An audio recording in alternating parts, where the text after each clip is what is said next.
Today, the Treasurer handed down a budget update with an acronym that could use some work. Not quite. It's MYEFO, or MYEFO, the Mid-Year Economic Fiscal Outlook. If you want economists to be sexy, then you're living in hope. Thanks to booming iron ore, coal and gas prices, as well as low unemployment, things are looking better than expected. The deficit for this financial year, $12.9 billion less than anticipated, slashed to just $1.1 billion. We are not yet forecasting a second surplus, but we are within striking distance. The not-so-great news, that hasn't translated into more cost of living relief. It's going to be a very tough Christmas for a lot of Australian families, and that's because this is a government that clearly has the wrong priorities. The government instead pointing to existing measures it says will benefit us in the long run by curbing inflation. Income support, changes related to out-of-pocket health costs, rent assistance, early childhood education. Inflation is projected to fall to 3.75% by next June, then return to the Reserve Bank's target range in the following financial year. You give people cost of living help at the moment, they'll spend it. Politics says give money to families. Inflation fighting says take money away from families. In response, they've done not much.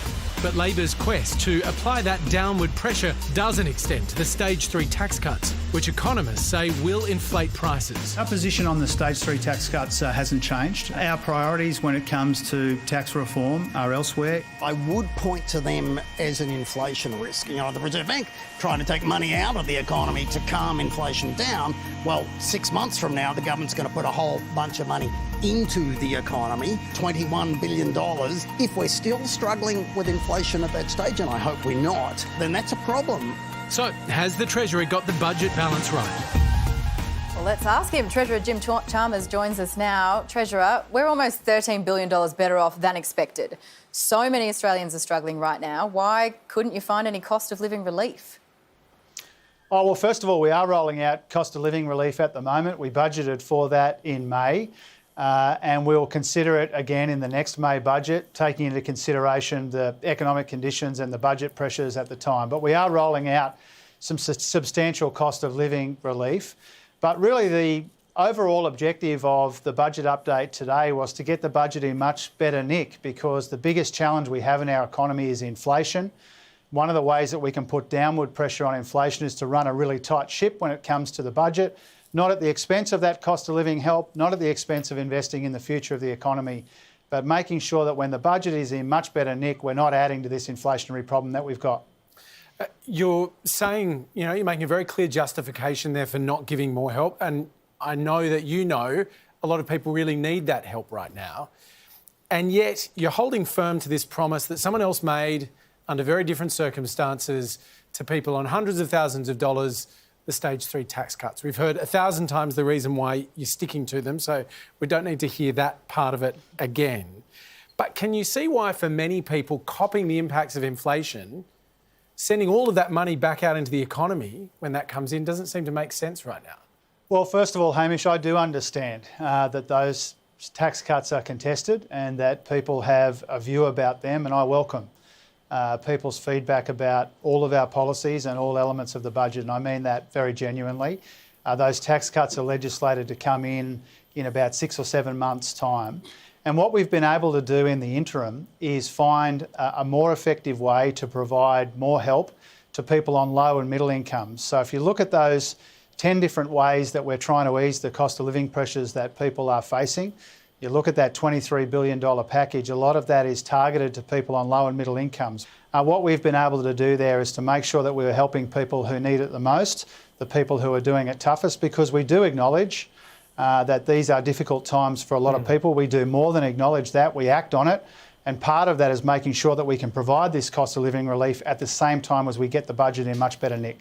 Sure, I'm not denying those steps that you are taking, but you're going to stick with this decision that will mean that an extra $20 billion in the first year goes back into the economy through these tax cuts. That will be inflationary, won't it? Well, because these tax cuts have been legislated for so long, then any impact on the economy has already been factored into the way that the Reserve Bank, for example, when they make decisions about interest rates, they've already factored it into their forecasts, and they're already factored into our Treasury forecasts.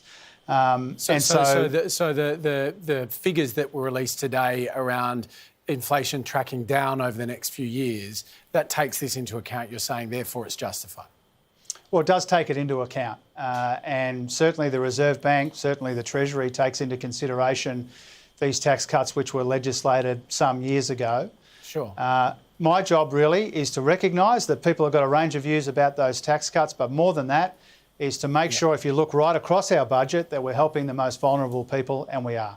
Now, by any measure, it's been a disastrous few weeks for the government. You've gone from leading the opposition 56 to 44 in the polls to 50-50. Are you staring down the barrel of being a one-term government? Oh, I leave the political analysis to others. My job really as the Treasurer is to try and take the right decisions for the right reasons. I think governments get into strife when they ride the ups and downs of the news polls and opinion polls from fortnight or month to month. That's when governments get into trouble, when they've got that near-sighted focus. We don't have that near-sighted focus. We're taking the right decisions for the right reasons. Sometimes they'll be popular, sometimes they won't be. But it's important that we do what we think is right, and that's what we're doing when it comes to this mid-year budget update. Before we let you go, I'm here for the big questions. What are you getting Albo for Christmas? I was hoping I could just put my name on the card of whatever you're getting for him, because I've left my run a bit late. Is the answer to that? Well, he's on my naughty list, so I'm not sure if he's getting one. Does that happen? Does Albo give you a present? Is that how it works? Do you get a present from your opposite number? I don't. From my opposite number, no. A lot of Christmas cards get sent around, including from the opposition. Oh. And I got a lovely one from Albo as well. Oh. So a lot of Christmas cards. There are a few suck-ups that get the Prime Minister presents. I won't name them. I'm not one of those, but there are a few. They know who they are and they're probably watching. Jim, just get him name some names. Yeah, Well, yes, we please. want to know. If my mate found 13 billion, I'd suck up as well. That's right. I got him a budget in much better nick for Christmas. Treasurer, thanks for your time. Thanks for your time. All the best. Merry Christmas.